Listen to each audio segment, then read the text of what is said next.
20 years of excellence. Sun International Institute of Tourism and Management.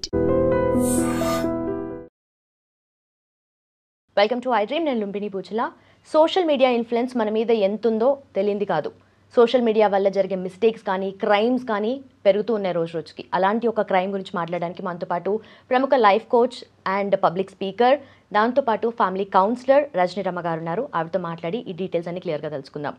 అమ్మ, ఒక minor బాలిక అలాగే మైనర్ బాలుడు ఇద్దరూ సోషల్ మీడియాలో కలుసుకున్నారు, మాట్లాడుకున్నారు, అంత బాగానే ఉంది. కొంచెం నెక్స్ట్ లెవెల్కి వెళ్ళారు, నెక్స్ట్ ఎక్స్టెంట్కి వెళ్ళేసి న్యూడ్ కాల్స్ చేసుకోవడము, కొంచెము కైండ్ ఆఫ్ చాటింగ్ అదంతా చేయడం జరిగింది. అయితే ఈ అమ్మాయి గురించి సో నువ్వు ఇలా చేసావు కదా, మీ పేరెంట్స్కి చెప్తాను అని చెప్పేసి బ్లాక్మెయిల్ చేయడం స్టార్ట్ చేశాడు. సో న్యూడ్ కాల్ చెయ్యమని చెప్పి ఫోర్స్ చేశాడు. ఇలాంటి కేసెస్ ఇంతకుముందు కూడా మనం చూసాము, దీనికి సంబంధించిన ఆ చుట్టుపక్కల పరిసరాల్లో. అయితే ఇది జరిగింది వచ్చేసి మనకు ఆదిలాబాద్ జిల్లాలో. అయితే దీన్ని మనం ఎలా తీసుకోవాలి అంటే, డెఫినెట్లీ చేసే ముందు అమ్మాయికి కానీ అబ్బాయికి కానీ ఇది మిస్టేక్ అని తెలుస్తుంది కదా, సో దాన్ని ఎట్లా మనం ప్రివెంట్ చేసుకోవచ్చు? 16 ఏళ్ళు వచ్చాయి అని అంటే ఎంతో కొంత వాళ్ళకి అర్థం అవుతుంది. ప్రస్తుతం ఉన్న పరిస్థితుల్లో అయితే ఆ వయసు పిల్లలకి అన్నీ తెలుస్తూనే ఉన్నాయి. అంటే తెలియాల్సినవి తెలియకపోయినా ఇలాంటివి మాత్రం బాగా తెలుస్తున్నాయి. నేను ఒకటి చూశాను, రోడ్డు మీద బైక్ మీద 2-3 అబ్బాయిలు కూర్చుని ఒక వీడియో కాల్లో ఒక అమ్మాయితో మాట్లాడుతున్నారు. అంటే అది వీడియో కాల్ అంటే ఇలాంటి గ్యాంగేనమాట. ఆ అమ్మాయిల్ని బెదిరించి న్యూడ్ కాల్స్ చేయించి చూసి వీళ్ళు ఆత్మానందం, పైశాచిక ఆనందం పొందుతూ విమర్శించుకుంటూ అమ్మాయిని అలాగా. అంటే ఇది ఒక అమ్మాయిని ఏ స్థితికి దిగజారుస్తున్నారు వీళ్ళు. వీళ్ళకి ఇంట్లో అక్కలు చెల్లెళ్ళు ఉంటారు కదా, వాళ్ళ అమ్మ ఉంటుంది కదా, వీళ్ళందరూ ఆడవాళ్లే కదా. అంటే ఇలాంటి న్యూడ్ వీడియో కాల్స్ కానీ న్యూడ్ ఫోటోలు కానీ చూసినప్పుడు వీళ్ళకి వాళ్ళు గుర్తురారా? ఇంట్లో ఉన్న అమ్మ అక్క చెల్లి గుర్తురారా? ఒకవేళ భార్య ఉంటే భార్య గుర్తొస్తుంది కదా. అంటే వాళ్ళకి ఏం అనిపించదా, సిగ్గేదా? మా ఆడవాళ్ళు కూడా అలాగే ఉంటారు అనేది తెలుస్తుంది కదా వాళ్ళకి. తెలిసినప్పుడు మనసులో ఒక న్యాయస్థానం అనేది ఉంటుంది ఎవరికైనా సరే. అక్కడ ఆ కోర్టులో వాళ్ళకి చెప్పుకోవాలి. వాళ్ళు ఆ కోర్టులో వాళ్ళు ఏం చెప్పుకుంటారు సమాధానం? మాకు సిగ్గు లేదు, మాకు ఎగ్గు లేదు, మేము ఇట్లా భ్రష్టు పట్టిపోయాము అనేది వాళ్ళకి తెలుస్తుందా? అంటే అది టీనేజ్ పిల్లలు కాదు, పెద్దవాళ్ళు కూడా. అంటే ఒక 25-30 ఏళ్ళు ఉన్న అబ్బాయిల్ని నేను చూసింది. ఎంత ఎగతాళిగా వికటాటహాసాలు నవ్వుతూ మాట్లాడుతుంటే నేను ఆ పక్కన ఆగాను. దేనికో ఆగినప్పుడు మా హస్బెండ్ పక్కకి వెళ్ళారు ఏదో షాప్లోకి, నేను అక్కడే నుంచునున్నా. నేను మొత్తం చూస్తున్నా అక్కడ నుంచి. పక్కన ఎవరు ఉన్నారనే స్పృహ కూడా వాళ్ళకి లేదు. నాకైతే అడగాలనిపిస్తుంది ఇలాంటి వాళ్ళని. కానీ అంత పోకిరి వెధవల్ని, అంత జులాయి వెధవల్ని, రౌడీ వెధవల్ని, ఏ డ్రగ్స్ తీసుకున్నారో, ఏ గంజాయి తీసుకుని ఉన్నారో వాళ్ళని కదిపి ఆ సమయంలో రాత్రి 8-7 అవుతుంది. ఆ సమయంలో మనం కదిపి గెలవగలమా? వాళ్ళని పోలీస్ కేసు పెట్టి పట్టించాలి. మరి ఆ చుట్టుపక్కల అంతమంది వెళ్తున్నారు. నాకైతే అంత ఊపు వచ్చేస్తుందన్నమాట. కానీ ఫర్దర్గా మళ్ళీ మనం ఎన్ని కేసులు మనం పెట్టగలం, ఎన్నిసార్లు మనం పోలీస్ స్టేషన్ల చుట్టూ తిరుగుతాము. ఇలాంటి వాళ్ళకి అక్కడికక్కడే పబ్లిక్ ఏం చేయాలంటే బాగా చెప్పుతో కొట్టేసి, చెప్పేం కాదు ఏది ఉంటే అది పెట్టి కొట్టేసి లాక్కెళ్ళాలి అందరూ కలిసి పోలీస్ స్టేషన్కి. ఆ సామాజికమైనటువంటి అవేర్నెస్, స్పృహ అనేది ఎవరికి ఉండటం లేదు. అందరూ చూస్తున్నారు, వెళ్ళిపోతున్నారు. ఇలాంటివి చూస్తూ ఉంటాం అక్కడక్కడ. ఇప్పుడు ఈ సోషల్ మీడియాలో పరిచయాలు పెరిగిపోతే ఇప్పుడు ఎన్నో కేసులు మనం చూస్తున్నామమ్మా. ఈ అమ్మాయిలకి కూడా తెలియకుండా ఉందా? అమ్మాయిల చెవుల వరకు రాకుండా ఉన్నాయా న్యూస్లు? మరి ఎక్కడ చూస్తే అక్కడ వినపడుతూనే ఉన్నాయి కదా న్యూస్లు. అమ్మాయిలకి ఎందుకు బుద్ధి రావట్లేదు? వీళ్ళు మళ్ళీ అందులోనే ఎందుకు ఇరుక్కుంటున్నారు? నీకు 16 ఏళ్ళు, వాడికి 16 ఏళ్ళు, నీ వయసే ఉంది, నీ జ్ఞానమే ఉంటుంది వాడికి కూడా. ఇంకా వాడికంటే నీకే కొంచెం ఎక్కువ జ్ఞానం ఉంటుంది. ఒక 5 ఏళ్ళు ముందు ఉంటావు నువ్వు. అంటే వాడు 11 సంవత్సరాల జ్ఞానవంతుడైతే నువ్వు 16 ఏళ్ల జ్ఞానవంతురాలు. 5 సంవత్సరాల ముందు నువ్వు ఆలోచించగలిగే శక్తి భగవంతుడు నీకు ఇచ్చాడు ఒక స్త్రీకి. ఇచ్చినప్పుడు నీ 5 ఏళ్ల జ్ఞానం ఏమైంది? అక్కడ అంత చిన్న పిల్లోడి ముందు నువ్వు ఓడిపోయావా? నువ్వు బుద్ధి చెప్పాల్సిన ఏమంటారు ఒక మంచి స్థానంలో ఉన్నావు, అంటే అర్హతలో ఉన్నావు. 16 ఏళ్ల వయసు అని అంటే నువ్వు 5 ఏళ్ళు పెద్దదాన్ని వాడికన్నా. వాడికి 11 ఏళ్ళే అక్కడ. అంటే ఇలాంటి జ్ఞానాన్ని ఎవరు చెప్పాలమ్మా? ఇళ్లలో ఆ మాత్రం జ్ఞానం ఉంటే తల్లిదండ్రులు నేర్పాలి. లేకపోతే స్కూల్స్ కాలేజెస్లో కూడా ఇలాంటి జ్ఞానాన్ని ఇలాంటి జ్ఞానాన్ని వాళ్ళకి తెలియజేయాలి. అప్పుడు వాళ్ళకి అవేర్నెస్ వస్తుంది. ఓ మా మెంటల్ మెచ్యూరిటీ ఈ లెవెల్స్ ఇలా ఉంటాయి, మేము ఇలా ఆలోచించగలమంట అంటే వాళ్ళకి తెలియదు, వాళ్ళకి తెలియదు చెప్పాలి. ఇలా మేము ఆలోచించగలమంట, టీచర్స్ చెప్పారు, లేకపోతే అమ్మమ్మ చెప్పింది, ఇవన్నీ వాళ్ళకి మైండ్లో బాగా నాటుకుంటాయి అనమాట. ఇలాంటి సందర్భాల్లో వాళ్ళు ఖచ్చితంగా ఆలోచించగలుగుతారు. వాళ్ళకి తెలియకపోబట్టే వాడు 16 నేను 16 స్వీట్ 16 అని చెప్పి ప్రొసీడ్ అవుతారు. కానీ వాడు ఎంత శూన్యమైన తెలివిలో ఉన్నాడు, ఈ అమ్మాయి ఎంత తెలివిలో ఉన్నదని మనలాంటి వాళ్ళకి తెలుస్తుంది. సో ఇప్పుడు ఇలాంటి విన్నప్పుడు చూసినప్పుడు మిగతా అమ్మాయిలైనా సరే జాగ్రత్త పడాలి. ఈ అమ్మాయి అందులో పడకుండా ఉండాల్సింది. పడిన తర్వాత ఏమవుతుంది, శ్లేష్మంలో పడ్డ ఈగలాగా కొట్టుకులాడటమే. ఇంకా అందులో పడ్డ ఈగ బయటికి ఎలా వస్తుంది? ఎవరన్నా చూసి బయటికి లాగి నీళ్ళలో వేస్తే తప్ప అది బతకదు. ఆ ఈగ ఆ చుట్టుకుపోయి అందులో ఇదైపోవాల్సిందే. మరి ఇప్పుడు ఈ అమ్మాయి చేసిన పనికి వాడు చూసినట్టున్నాడా? నేనేం చెప్పాను, ఇది తీసుకెళ్ళి నలుగురు చూస్తారు, వీలైతే బ్లాక్మెయిల్ చేసి పిలిచి ఈ అమ్మాయిని అందరూ కలిసి ఏదో ఒకటి చేస్తారు. ఒకసారి కాదు, ఇలా రిపీటెడ్గా బెదిరించి అనేక సార్లు ఈ అమ్మాయిని వాడుకుంటూ ఉంటారు. నాకు కూడా ఒక కేసు వచ్చింది, 16 ఇయర్స్ అమ్మాయి.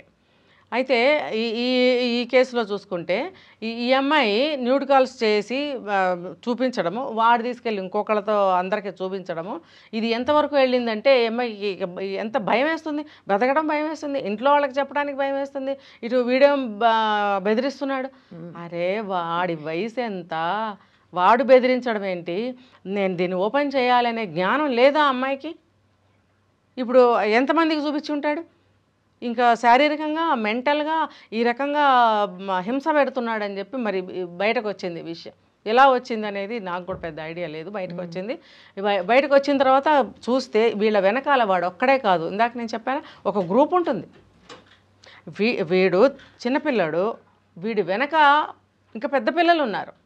20 ఏళ్ళు, 25 ఏళ్ళు, 18 ఏళ్ళు, 19 ఏళ్ళు, మొత్తం 65 మందిని పట్టుకుని అరెస్ట్ చేశారు. ఓకే, అంటే ఇప్పుడు అర్థమైందా? ఇలాగా స్కూల్ లెవెల్లో ఉన్న పిల్లలు కనుక ఇలాంటివి చేస్తుంటే వాళ్ళ వెనకాల ఒక గ్యాంగ్ ఉంటుంది. అది మాకెలా తెలుస్తుంది అని అనుకుంటే, ఇలాంటివి విన్నప్పుడు, వీడియోలు ఇలాంటివి చూసినప్పుడు తల్లులకి ముందు పెద్దవాళ్ళే ఎక్కువ చూస్తారు. ఇలాంటివి పిల్లలకి తెలియజేస్తే వాళ్ళకి ఇవి గుర్తుంటాయి ఇలాంటి విషయాలు. అలాంటి స్నేహాలు చేయకుండా ఉంటారు. ముఖ్యంగా ఈ పిల్లలకి ఫోన్లు, మళ్ళీ మనం మొదటకే వస్తాం. ఇది ఎవరిది తప్పు అంటే తల్లిదండ్రులు తప్పు అనాలి. నేను ఇంకొక యాంగిల్లో చెప్తాను. ఒక అమ్మాయి తల్లిదండ్రులు ఫోన్ ఇవ్వకపోతే ఆ ఫోన్లు ఇరక్కొట్టేయడము, ఇంట్లో సామాన్లు ఇరగొట్టేయడము, తల్లిని నానా దుర్భాషలు బండ బూతులు తిట్టడము, నీకు అంటే నేను చెప్పలేను, కర్రలతో నీకు అది చేయాలి, నీకు ఇది చేయాలి, ఆ కర్రలతో నేను కొట్టాలి, అసలు మనం గుర్తు కూడా తెచ్చుకోలేనంత భయంకరమైన బూతులతో తల్లిని దుర్భాషలాడి ఆ ఫోన్లు లాక్కొని చాటింగులు చేయడం. అంటే ఇప్పుడు తల్లిదండ్రులు తప్పు ఇక్కడ ఉందన్న చెప్పుకోవాలా, లేదని చెప్పుకోవాలా? అయితే అందరు అమ్మాయిలు ఇలా బరితెగించి ఉండనప్పుడు తల్లిదండ్రులు కంట్రోల్లో పెట్టుకోగలిగినప్పుడు మీరు ఫోన్లు ఎందుకు ఇస్తున్నారు? ఇవ్వకండి ఫోన్లు, కాళ్ళు ఇరక్కొట్టండి. మరి వాళ్ళు 10,000 20,000 పెట్టి ఫోన్ కొనుక్కోలేరు కదా. అలాంటప్పుడు మీరు ఇవ్వకపోతే మీరే దిక్కు. అందుకని ఇవ్వకండి, మీరు కాళ్ళు చేతులు ఇరక్కొట్టండి, కావాలంటే చదువు మానిపించేయండి, ఏం పర్వాలేదు. అలాంటి చదువులు అబ్బినా ఒకటే అబ్బపోయినట్టు తెలిసి చదువుతుందా అంటే బయటికి వెళ్ళి చదవదు. ఆడు హూత్ అంటే భయపడిపోయి న్యూడ్ కాల్ వీడియోస్ చూపిస్తే ఈ అమ్మాయి ఏం చదువుతుంది? ఇంకా బ్రెయిన్ అంతా అక్కడే ఉంటుంది. భయంతోనో ఇంట్రెస్ట్తోనో ఏదో ఒక ఆందోళనతోనో ఆ అమ్మాయి బ్రెయిన్ నిండా ఇవే ఉంటాయి, కానీ చదువు అనేది ఉండదు. చదువు అబ్బది, ఇంకా కండం ఇంకా అమ్మాయి లైఫ్. అలాంటప్పుడు స్కూల్కి పంపించడం అనవసరం. పెళ్లి చేసేయండి, లేకపోతే ఇంట్లో కూర్చోబెట్టుకోండి కొంతకాలం పాటు. ఫోన్లు మాత్రం ఇవ్వాల్సిన అవసరం లేదు. ఇది తల్లిదండ్రులు పిల్లలు మాట వినే పిల్లలైతే కాస్తో కూస్తో అదుపులో పెట్టుకోగలమని అనుకుంటే కనుక అలాంటి పిల్లల్ని చాలా తొందరగా మన దారిలోకి తెచ్చుకునే అవకాశం ఉంది. తల్లిదండ్రులకి తెలియాలి, అది ఎవరి పిల్లల గురించి వాళ్ళకి తెలుస్తుంది. మరీ ఇలా కమిట్ అయిపోయి భయపడిపోయి చిక్కుకుపోతే మనం ఏం చేయలేము. ఈ లోపలే వీళ్ళు సరి చేసుకోవాలి పిల్లలు. లేకపోతే ఇది ఆడపిల్లలు దారుణంగా మోసపోతున్నారు కదా. రేపొద్దున మంచిగా పిలుస్తారు, ఏదో ఒకటి జరుగుతుంది, ఆ తర్వాత ఏం చేస్తున్నారు? చంపేస్తున్నారు. ఇదే కదా, మీ పిల్ల మీకు దక్కదు. మరి ఆలోచించుకోవాలి తల్లిదండ్రులు ఈ విషయం మీద. ఇంటికి సెల్ ఫోన్ అనేది, స్మార్ట్ ఫోన్ అనేది ఒకటి ఉండాలి. ఎందుకు? అన్ని బిల్స్ పేమెంట్స్ చేసుకుంటూ ఉండాలి. దాంట్లో నుంచి ప్రతిదీ కూడా ఆన్లైన్ అయిపోయింది ఈ రోజుల్లో.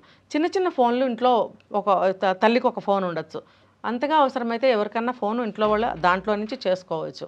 అంతేగాని మనిషికి ఒక ఫోను, మనిషికి 2 ఫోన్లు, ఎక్కడ చూసినా ఛార్జింగ్ వైర్లు, ఇంట్లో ఫోన్లు. ఎవరి ఫోన్ మోగుతుందో తెలీదు, ఎవరి ఫోన్కి ఛార్జ్ అయిపోయిందో తెలియదు. ఒకటి ఛార్జర్ తీసుకొచ్చి ఇంకో దానికి పెడతారు. అసలు పిచ్చి పిచ్చిగా ఒక కార్ఖానా లాగా ఉంటుంది అనమాట ఇల్లంతా కూడా. అందుకని ఇంటికి అన్ని ఫోన్లు అవసరం లేదు. కోవిడ్ టైంలో చదువు కోసమని అదని ఇదని ఆ ఫోన్లు వచ్చినాయి అప్పట్లో, మళ్ళీ అవసరం లేదు. మరి తెలివిగల వాళ్ళైతే, ఉపాయం గల వాళ్ళైతే ఈ పని చేసుకోండి. ఇంట్లో ఒక స్మార్ట్ ఫోన్, ఒక చిన్న ఫోన్ పెట్టుకుంటే సరిపోతుంది. ఆ స్మార్ట్ ఫోన్ కూడా పిల్లలకి ఇవ్వాల్సిన అవసరం లేదు. నువ్వెవరికి ఫోన్ చేస్తావు? చదువైపోయి ఉద్యోగంలో చేరిన వాడికి అనేకమైన విషయాలు ఉంటాయి, ఫోన్లు చేసుకోవాలి. ఈ లోపల స్టూడెంట్ లైఫ్లో ఉన్నప్పుడు మీకు ఎందుకు ఫోన్లు అవసరమేముంది? నువ్వెవరికి చేస్తావు? నీ ఫ్రెండ్కి ఏమైనా బుక్ కావాలంటే ఫోన్ చేయాలంటే నా ఫోన్లో చేయి, నేను ఉంటాను. అట్లా అది నిజమైతే. తల్లి లేకుండా చాటుగానే నువ్వు ఫోన్ చేయాలనుకుంటున్నావు అంటే అది అబద్ధం, నీ అవసరం అబద్ధం. ఇక్కడ మళ్ళీ ఇంకొకటి, ఎక్కువ రెస్ట్రిక్ట్ చేసినా కూడా అది కూడా పెద్ద ప్రాబ్లం అవుతుంది. ఎందుకంటే ఎదురు తిరుగుతున్నారు. ఇప్పుడు మంచిగా చెప్తే వినరు, గట్టిగా చెప్తే ఎదురు తిరుగుతున్నారు.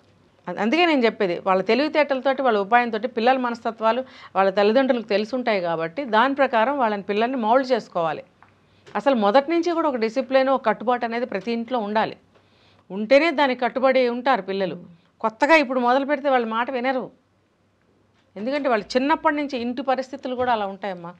ఇంట్లో తల్లిదండ్రులు ఉండే దాని ప్రకారం కూడా పిల్లల మైండ్లో ప్రింట్స్ పడతాయి. అవి పిల్లల ముందు తల్లిదండ్రులు ఇద్దరు అసలు చాలా దూరంగా ఉండాలి. నేను చాలా వీడియోస్లో చెప్పాయి మాట.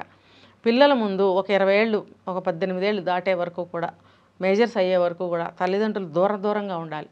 సరదాగా మాట్లాడుకోవటం కానీ, జోక్ వేసుకోవడం కానీ, భుజం మీద చేతులు వేసుకోవడం, సరదాగా బొగ్గ మీద ముద్దు పెట్టుకుంటారు, అది కూడా చేయకూడదు. ఒక 20 సంవత్సరాలు వచ్చినాయి అంటే ఇలాంటి చిన్న చిన్న పనులు చేస్తే కూడా నెక్స్ట్ వాళ్ళ భర్తలతో, వాళ్ళ భార్యలతో ఎలా ఉండాలి అనేది ఈ తల్లిదండ్రులను చూసి సంసార జీవితం గురించి కొంత నేర్చుకోగలుగుతారు వాళ్ళు. అంతేగాని వాళ్ళకి వయసు రాకుండా వాళ్ళ ముందు ఏ పనులు చేయకూడదు. నవ్వుకోవడం కానీ, కన్ను గీటుకోవటము, డబల్ మీనింగ్ మాటలు మాట్లాడుకోవడము, పరాయి వాళ్ళైనా సరే బూతులు తిట్టి మాట్లాడటము, భార్యను బూతులు తిట్టడము, ఇలాంటివి ఏవి కూడా ఇంట్లో పిల్లల ముందు చేయకూడదు. దాని యొక్క ఫలితమే ఇది 15 ఏళ్ళకి, 16 ఏళ్ళకి, 14 ఏళ్ళకి ఈ పనులు చేయటం. ఎందుకంటే నాకు వచ్చిన కేసులు అనుభవపూర్వకంగా నేను చెప్తున్నాను. నేను ఆ పిల్లని అడిగితే చెప్పిన విషయం ఏంటంటే, తను చూసిందట చిన్నప్పుడు అవన్నీ. మరి 14 ఏళ్ళు, 13 ఏళ్ళకి తనకు చేయాలనిపిస్తుంది అవన్నీ. అది ఎలా ఉంటుందో చూద్దాం. అది టీనేజ్ స్టార్ట్ అవ్వగానే హార్మోన్స్ పనిచేస్తాయి, తెలిసిన విషయమే కదా. ఆ హార్మోనల్ యొక్క ఎఫెక్ట్కి తన ప్రమేయం లేకుండానే తన మైండ్ వర్క్ చేస్తుంది, తన బాడీ వర్క్ చేస్తుంది. దానికి ఆ అమ్మాయి కూడా కారణం ఏమీ కాదు. దాన్ని ఎలా మనం కంట్రోల్ చేయాలి, ఎలా మనం ఒక మంచి దారిలోకి డైరెక్ట్ చేయాలి, ఎలా మనం మంచి దారిలో పాపని పెంచుకోవాలి, అబ్బాయి అయినా సరే అని తల్లిదండ్రులు ఆలోచిస్తూ ఉండాలే కానీ వీళ్ళు ఇంకా చిన్నపిల్లలే అని చెప్పి మనం కొట్టుకు చేస్తూ, మనం బూతులు మాట్లాడుకుంటూ, పిల్లల ముందు ఉండకూడని పద్ధతిలో ఉండటము, ఇంకా చెప్పాలంటే పిల్లలు చిన్నగా ఉన్నప్పుడు అక్రమ సంబంధాలు పెట్టుకోవడం, ఇవన్నీ పిల్లలకు తెలుస్తూ ఉంటాయి. ఈ ఎఫెక్టే పెద్ద అయిన తర్వాత వాళ్ళు క్రిమినల్స్గా తయారవ్వచ్చు. వాళ్ళు కూడా ఇలాంటి పనులు, ఇప్పుడు వీడియో కాల్స్ చేయటం ఎందుకు చేస్తున్నారు? భయపడితే మాత్రం నువ్వు చేయాలనే ఉంది. నిన్ను ఒక అబ్బాయి బట్టలు ఇప్పమంటున్నాడు, అది నీకు తెలియటం లేదా? చేసావు అని అంటే నీకు మైండ్లో ఉంది ఆ కోరిక, చిక్కుకున్న తర్వాత నీకు భయం వేస్తుంది. ఇదన్నమాట జరిగేది. ఎస్, చూసారు కదా. సో ఈ మధ్య కాలంలో జరుగుతున్న సర్కమ్స్టెన్సెస్ అన్నీ చూస్తుంటే ఇంకెంత జాగ్రత్తగా ఉండాలి ఆడవాళ్ళు అనేది మాత్రం చాలా క్లియర్గా తెలుస్తుంది. Thank you so much ma'am, చాలా క్లియర్గా చెప్పారు. Thanks once again. Thank you. నిజంగా ప్రస్తుతం ఉన్నటువంటి సమాజం దేనికి ప్రయారిటీ ఇస్తుంది? ఆర్థిక సంబంధాల చుట్టూ మాత్రమే తిరుగుతుంది. మళ్ళీ ఎన్నికలంగానే చాలా విరక్తి కలుగుతాను. మంచి అనిపిస్తుంది కదా, లేడీస్ కూడా ఛాలెంజింగ్ జాబ్స్ చేసినప్పుడు చాలా బాగుంటది. ట్రాఫిక్ అసిస్టెంట్స్ గా నియమించిన ట్రాన్స్జెండర్స్ అందరితో సాల్యూట్ చేయించుకుంటున్నారు. ఫుడ్ డెలివరీ ఇవ్వటానికి వెళ్ళినటువంటి డెలివరీ బాయ్ అనిల్ పై కళ్ళ ముందు